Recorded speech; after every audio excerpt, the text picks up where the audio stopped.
What's going on, golf addicts? DB with the Tour Junkies. I'm giving you 3 teams I think you should avoid in DFS or betting, especially betting, for the Zurich Classic team event in 2022 at TPC, Louisiana. A Pete Dye design, par 72, about 7,400 yards.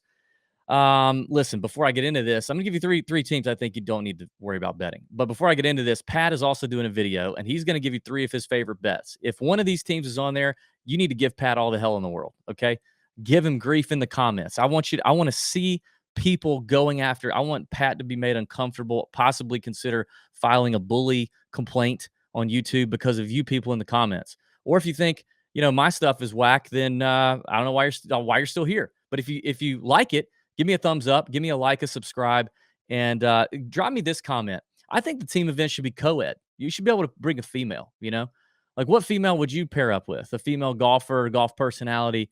Put her name in the comments. Maybe tag her. See if she'll hop on the show or something. Or maybe you could land yourself a date. Who knows? Put her in the comments. So I'm interested.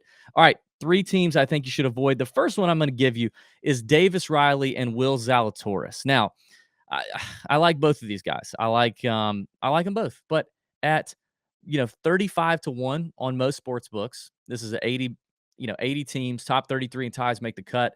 You got 4 ball on rounds 1 and 3, which is actually, so you're going to play 4 ball or best ball. So you're each going to play your own ball. Best score for that hole is your score for that team. You're going to do that on round 1 on day 1, Thursday. Then on Friday, you're going to play alternate shot. Very tough. It requires a lot of chemistry, a lot more pressure, a lot more fun to watch. That's on day 2. Then they're going to have a cut. Top 33 and ties are going to play the weekend, and you're going to rinse and repeat. 4 ball and foursomes. All right.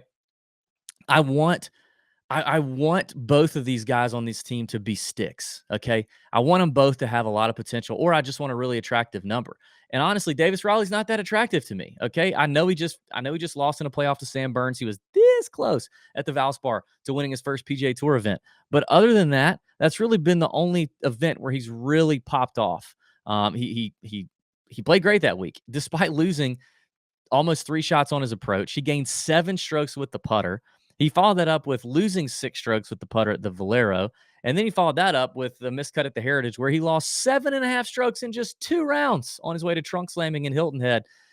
Yikes. Like, I just don't know if the consistency is there with Davis Riley. He's the one I worry about. I mean, Willie Z is obviously an incredible ball striker, although he did lose strokes on approach at Augusta and gain strokes putting. Would you believe that? No. I'll wait for a second. Let that sink in. Yeah, so I'm just not a fan at 35-1. I would much rather just shorten up and hit some of these other teams up here, like the Neiman Pereira team I like at 25-1, or let's just get back here and do a little bit of JT Poston, Kazire, Straka Sig, something like that. I just don't like that Willie Z has Davis Riley as his partner, and that's obviously who's bringing down the odds here. All right, the second team that I don't really love is a team with both guys. If you add up all the letters in both guys' last names, there's just 4 letters: M and on and M and on and M, in and on, M and on. Say that 5 times fast: M on, M on, M on, M on M. Anyway, it's a tough thing to do. Now, I love Sung Jae. I love Byung-Hun An. Great Twitter follow. Love his Twitter game. Love Byung-Hun An. I want him back on the PGA Tour full time. But the fact is, he lost his card, and he's grinding it out on the Korn Ferry Tour. And he's doing okay on the Korn Ferry Tour, actually. I think he's almost won an event or so. So hopefully we see him back next year. But he lost his card, okay? And he's playing with Sung Jae. I think there's obviously the South Korea connection, but they did play here last year together. They missed the cut. And I'm sure at the end of last year, it was like, hey, let's run it back, man. Buddy. And they were like, yeah, let's do it. And then little do you know, M stuck with Byung-Hun An, who's doing nothing on the Korn Ferry Tour. I just don't. It's kind of like Willie Z and Davis Riley. I want both guys popping. And I'm not willing to trust some good performances on the Korn Ferry Tour for Byung-Hun An coming in here. Now, is he going to be motivated to play well? Yeah. But I'm out. Their outright numbers are 40-1, 32-1. That's terrible. It's really right there with Davis Riley and Willie Z. I just don't like that range for those 2 teams. Now, if Willie Z and Sung Jae M were playing together, then sign me up. What a combo. I'd love to have that group mic'd up, but that's not what's happening. All right. The third group is on principle alone. This is my final fade, and it is principle alone.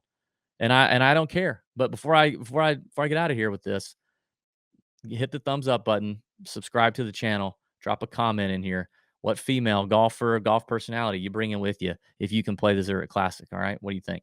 And also, don't forget to check out my other video where I go through 5 sleeper teams or long shot teams. I start at 45 to 1, and I give you 5 teams I think you should consider throwing a little partial unit on for the Zurich Classic, or as some people might say Zurich, which are those people are idiots. Watch Pat say Zurich in his video.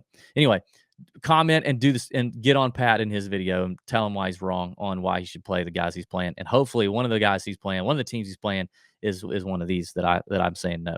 My final fade, and this is on principle alone, people, is I'm fading Ryan Palmer and Scotty Scheffler, the hottest golfer in the land. Scotty Scheffler paired with Ryan Palmer. Now, I am sure this arrangement was made long ago, but I'm sure it was made. I don't know. Maybe it wasn't. Maybe we'll find out. I'm sure it was made longer than 58 days ago, or however long it's been since Scotty Scheffler's won 4 times, including a major.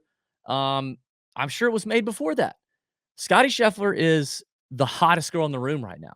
It's his first event after the Masters. I'm sure he's been not playing golf. So maybe he's like a little out of it. I don't know. Maybe not. But Ryan Palmer, listen to this. Where are my notes?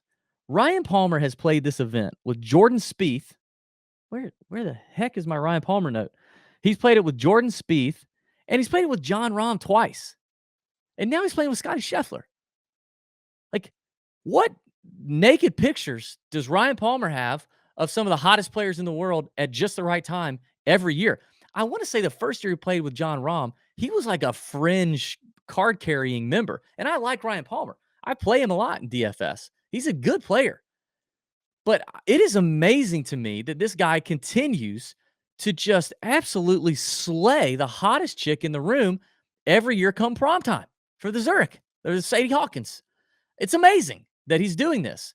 And so on principle, the fact that he is again playing with the smoke show in the room, they're 11 to 1 on FanDuel, 9 to 1 on DraftKings. Like 9 to 1, I'll take Hovland, Morikawa, I'll take Cantlay, Schauffele, I'll take Horschel Burns over that on principle alone, because Ryan Palmer, something is going on. Something is going on. And I don't know what it is, but he also continues to not win the Zurich Classic with these pairings. Now he's had some good finishes, but geez, maybe you can put that in the comment. Do you know why Ryan Palmer continues to get locked up with the dimes? What, every year? I mean, heck, it would have even been crazy to see him with Jon Rahm again this year, who's not playing well at all. But no, he ditches Jon Rahm and he's landing Scotty Scheffler. Now, like I said, this is probably an arranged marriage a year ago. John probably was like, hey, man, I'm out. This has been 2 years I've done this. I don't want to play this event anymore. Find a new partner. And I'm sure he went to his next, whoever else he had naked pictures of, Christian Scotty Scheffler, and, him and Scotty linked arms, and here we are. Or maybe it was some sort of arranged situation, But what dowry did he pay to get Scotty Scheffler at this time of the life of life? I don't understand it. All right, that's it for me. That's it for this video. Those are 3 teams I think you should avoid. I'm sure one of them will win, and you guys will be chirping me, and that's fine. All right, let's have a week. It's a Zurich Classic. See ya.